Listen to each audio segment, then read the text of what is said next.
If you've ever wrestled with balancing your faith and your creative calling, all while trying to find a community that understands it all, this guest is someone that you need to know. Alan C. Paul is a musician, author, podcaster, and coach who's dedicated his life to helping Christian creatives thrive spiritually while growing in their craft. For a decade, he's hosted the God and Gigs Show, where he interviewed Grammy and Emmy award-winning artists and inspired thousands of creatives worldwide. He also contributes regularly to the YouVersion Bible app and continues to perform and compose music in South Florida, all while being a devoted husband and father. Listen, this podcast is full of gems, and I'm so excited to introduce it to you. So without further ado, let's check it out.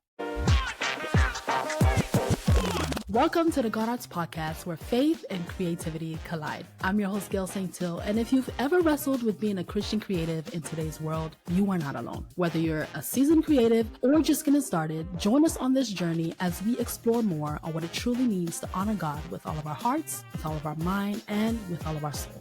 Welcome home. Let's get started. Hi, Alan. Hello, Gail. I am so excited to be on your show and talk with this amazing community. So glad to be here. I wish I had those like sound effects where I can just have an applause when someone I thought the same thing. I was like, we need the applause sign, and everyone to say like, thank you for finally getting together after so long. Yeah, so I want to let my guests know how I was introduced to Alan. When I first discovered you, it was late at night. I think you was doing like a radio interview and you were talking about your company, and I was so excited. I was on the highway. I had to pull over on the highway to listen to your interview because it was such a refresher to find someone who's been doing this for a long time and who has as much experience as you to talk about your passions and your creativity and how you can honor God. So I just want to just let you know that there is someone out there who actually wants to hear the words that you have to say and the words that the Lord is placing in your heart.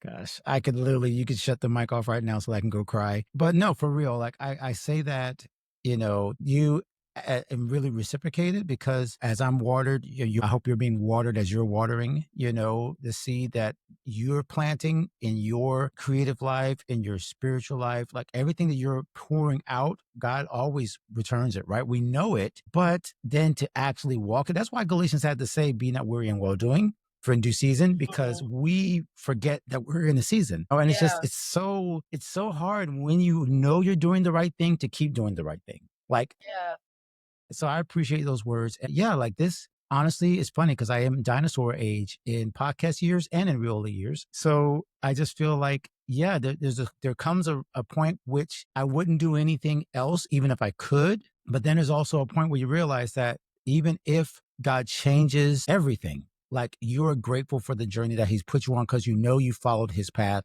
You follow his purpose in the season that you were in with the best information that you had, and you were obedient. And then you don't worry about the harvest anymore, right? That's the point where you reach that you're not so motivated by having to see the fruit. Now, fruit is on the way.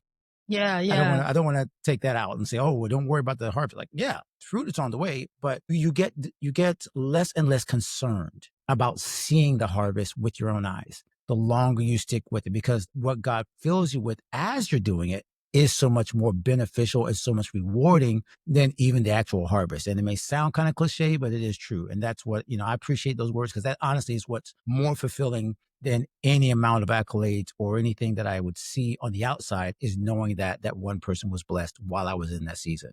So speaking of journey, how did you start Gods and Gigs? I know that you said that in the beginning, a different podcast that you said it started off with Jesus and Jazz. Oh, that name will not go away.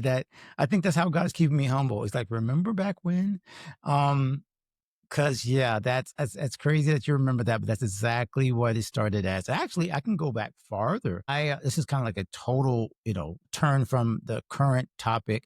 But before I was even blogging or doing podcasts, I was, at the time for a while, was a homeschool dad. And so I had a blog called Homeschool Daddy. Right. Because I thought, yes, because I was brought two of my children home to homeschool them. And I thought, well, this is a new blog thing. Again, I'm dinosaur years old, right? So blogging was a huge thing. So I started blogging. And then that's when I was also thinking, oh, you know what? I should also do something about music. How about Jesus and Jazz? Right. So all of that content creation started long before it was a thing. Like again, like I wasn't thinking podcaster. That was not even a thing yet.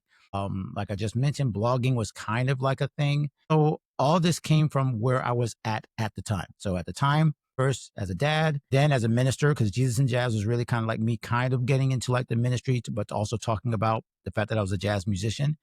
And then God and Gigs was like the third season of that where I had to kind of get the story really fast because I know there's a lot of information. I don't want to like bore people. But long story short, I was a minister of music full time for about longer than 4 or 5 years, but fully full time where I was just working in the church from around 2005, 6 or to about 2009. So yeah, about 4 or 5 years where there was nothing else going on in my life. And for some reason, and I always say this strangely, God decided that what I thought was the final destination, which was ministry, the pinnacle of serving him, was actually not the pinnacle. It was not my purpose at all. And that was a rattling, harsh revelation to get to the place where you think you're doing God's will and realize there's another season, there's something not necessarily better, but different, right? Not saying that ministry, full-time ministry is not good. You know what I mean? It means that for me, it was not better or not the thing that God was calling me to ultimately. Okay, so I want to make sure that's very clear. I'm not saying that full-time ministry was me saying, no, it's not good for anybody. Like, no, of course not. But for me, it was not in the past. So God really put it in my heart, my spirit. And I always say this, Gail, I wasn't convinced that I was supposed to leave full-time ministry in terms of my profession, but I was convicted. God basically gave me a date. He's like, okay, you're too comfortable here. You're not listening to me. So I'm going to give you a date. This is one of the That's weirdest. scary. Yeah, right. So my awkward moment was giving my, at the time, senior executive pastor, kind of like the person overseeing me, my resignation letter as he was trying to hand me my promotion letter to senior Wow. associate. It was literally, I'm exchanging unemployment for Yeah. promotion. How did you Like, feel? Like, how did you trust God in that process? Because I know that that could be a scary thing. was scary. And again, that's why I used the word conviction, because I was more scared of what would happen if I didn't do it. It wasn't that there was no fear. It was the right side of fear. Mm. Okay. It was the side of fear that if I don't make this move as God has clearly put it on my heart and allowed some conflict, because he'll do a Jonah on you too, right? He'll Mhm. put you in the belly of the whale if you don't listen. So there was some conflict and some clear signs that it was time, and me to hang on was more, again, fearful or scary, because I knew at that point I would have been absolutely just taking the safe route. And that was more scary than me taking the what seemed like a dangerous and risky route of stepping away, um, and trusting God. And that's why that's why I don't want it to sound like I was super courageous. Like I wasn't. It was fear, but it was just fear of God versus fear of man. It was like I was more scared of God at that point. So that's the fear that motivated me to do what it ultimately turned out to be, what his ultimate will was for me, which was step away from full-time ministry, start playing. 3 days later, I landed in the church that now is my church. And a lot of people would say, "Oh, he planned it all along," but I didn't. I literally left with no job. 3 days later, I got an audition call for the church that I'm in now, but never intended to join. I never intended to join that church. Like I thought it was going to be a gig. And then finally started gigging again in terms of professionally and playing these bars and playing, for $50 and some fish dip in local blues bars. And like that was, I thought, the end of it. Like, okay, I made the move, super uncomfortable, but I was obedient. All that to say, I sat down, I started saying, wait a minute, I'm not the only musician that's a Christian, am I? Kind of like what you just said about you felt like you were the only one. Yeah. So I was like, am I the only, person that has to play Saturday night till 2 o'clock in the morning, then show up on Sunday morning, like, and play? And like, I can't be the only one. So I asked a few friends, and lo and behold, most of the people that I talked to, and I had worked in church for 30 years at this point, or 20 years at this point, right? I had no idea that most of my friends were playing regular secular gigs, right? Yeah. I thought it was, there's because we always got humbled and chastised if you were out in the club.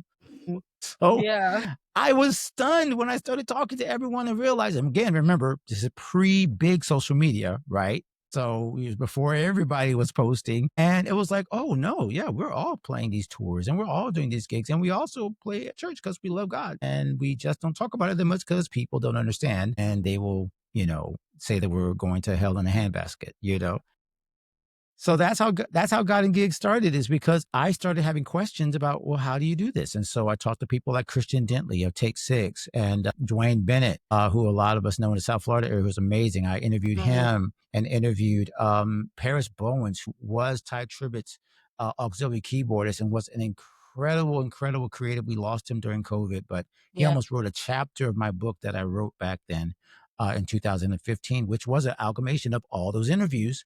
And right after I wrote the book, again, kind of with no plan, just say, here's how successful musicians succeed without sacrificing their faith. These are the interviews I did. Here are the 7 principles I learned. And that was the beginning of it. And then a viral post that I did got almost 50,000 views in 3 days. And it was like, this is real. People need to read this.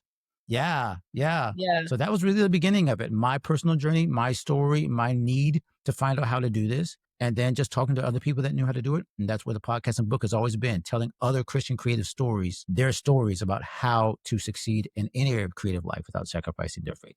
What's up, guys? Gail here. If you've been a creator for a while, you know that community means everything. I remember when I first started getting into my creative journey, I was searching for a space that had the beautiful blend of both worlds, my love for Christ and my love for creativity. But it was literally very difficult to find. That is why I am so excited to announce that this year in December, we will be hosting a creative gathering with both of these worlds in mind. For one powerful week, we will gather to connect, create, and proclaim that Christ is king in a culture that is constantly shifting. If you are an artist, a musician, a dancer, a writer, a poet, a filmmaker, designer, this is the space that is for you. Trust me, guys, you don't want to miss this event. Get your tickets at godartsuite.com. Hope to see you there.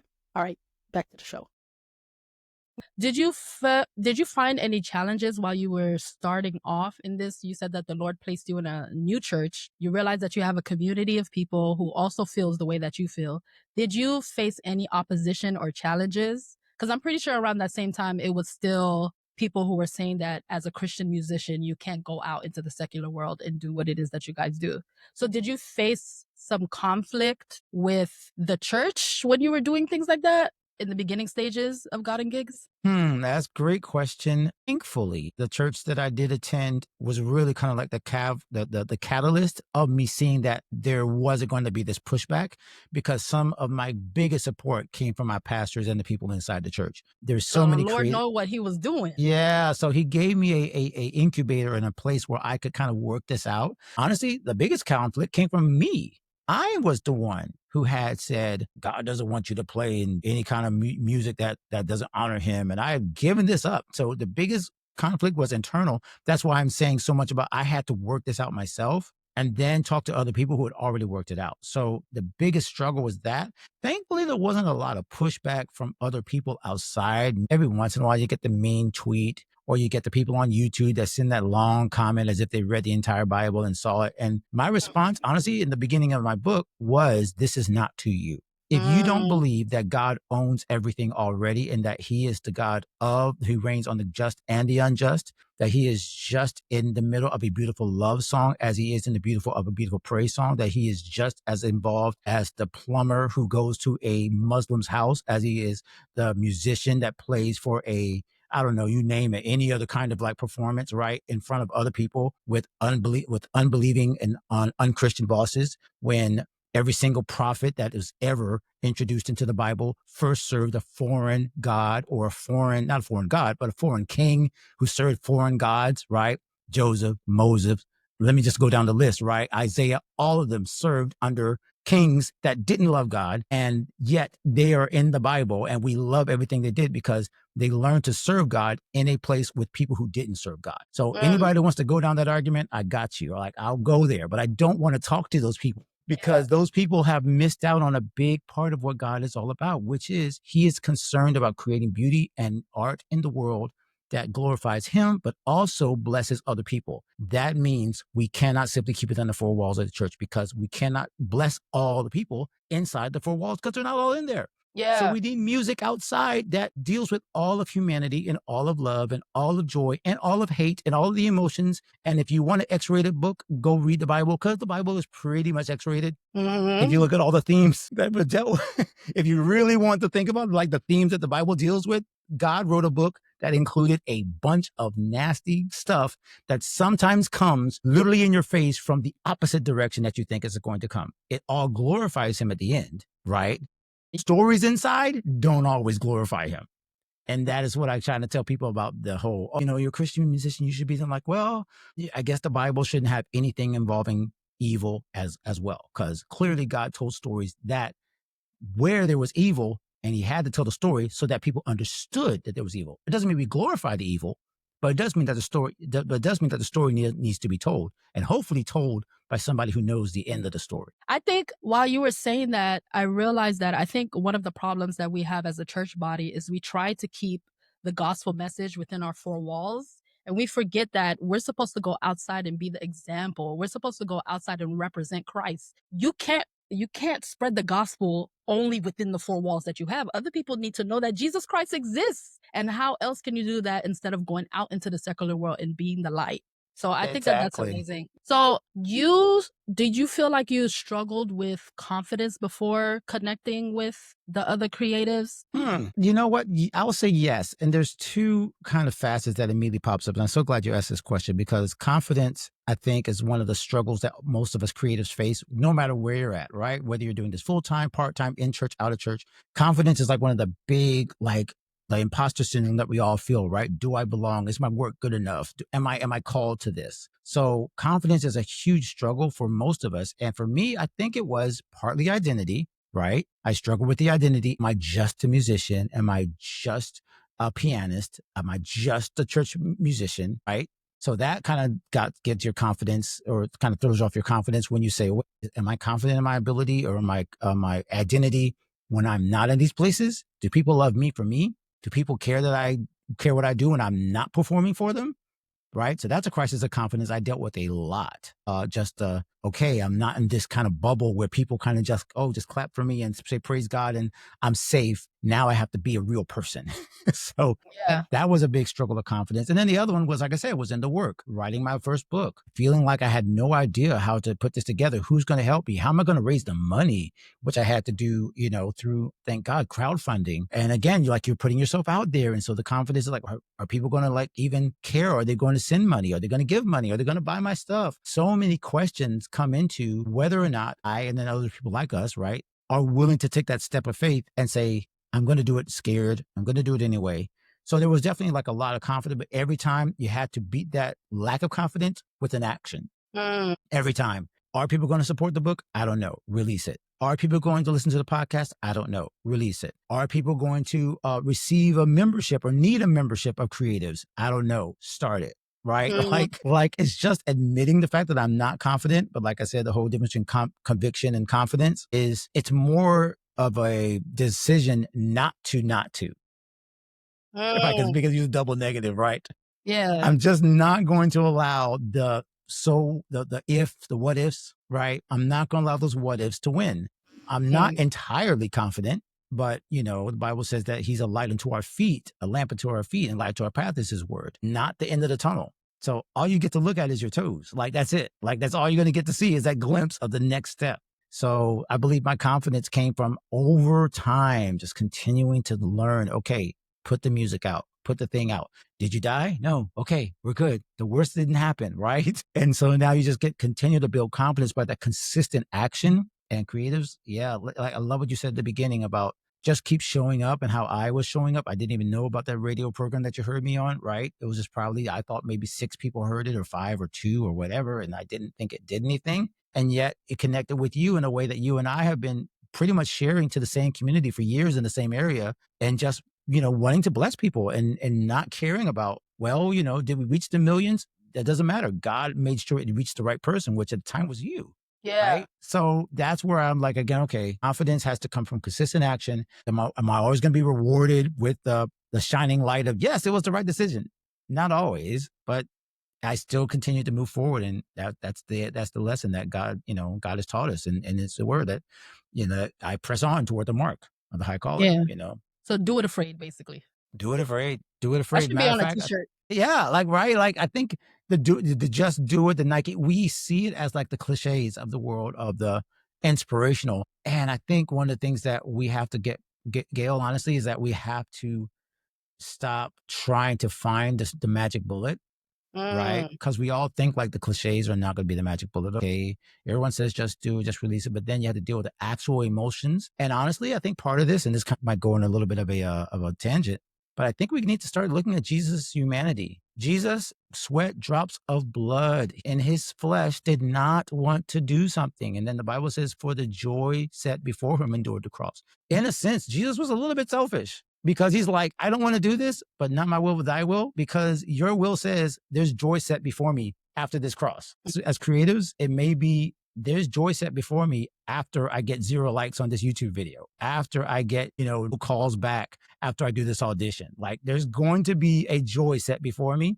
that I've got to look for, because in the moment you absolutely feel like failure after failure after failure. But it's those failures, again, where God is making us stronger, because we know weak, he is strong. So yeah, I think we got to lean into that more. We got to lean into the fact that everything is not going to look right over time, but in the end, it is going to be, for our best and for his good. That's a word. Receive it, my sister, receive it. We all need it. I'm saying, I'm talking to myself. Trust. That's why podcasting is such a powerful medium, because we're all like talking to ourselves. Yeah. As much as we're talking to our communities. Like, please just listen to this, Alan. You need this. Thank you for tuning in to the God Arts Podcast. I hope today's conversation has inspired you to explore your creativity in new and meaningful ways. If you enjoyed this episode, please take a moment to leave a review, share with a friend, and subscribe so you don't miss any future episodes. You can also visit our website at wearegodarts.com to connect with our creative community. See you next time.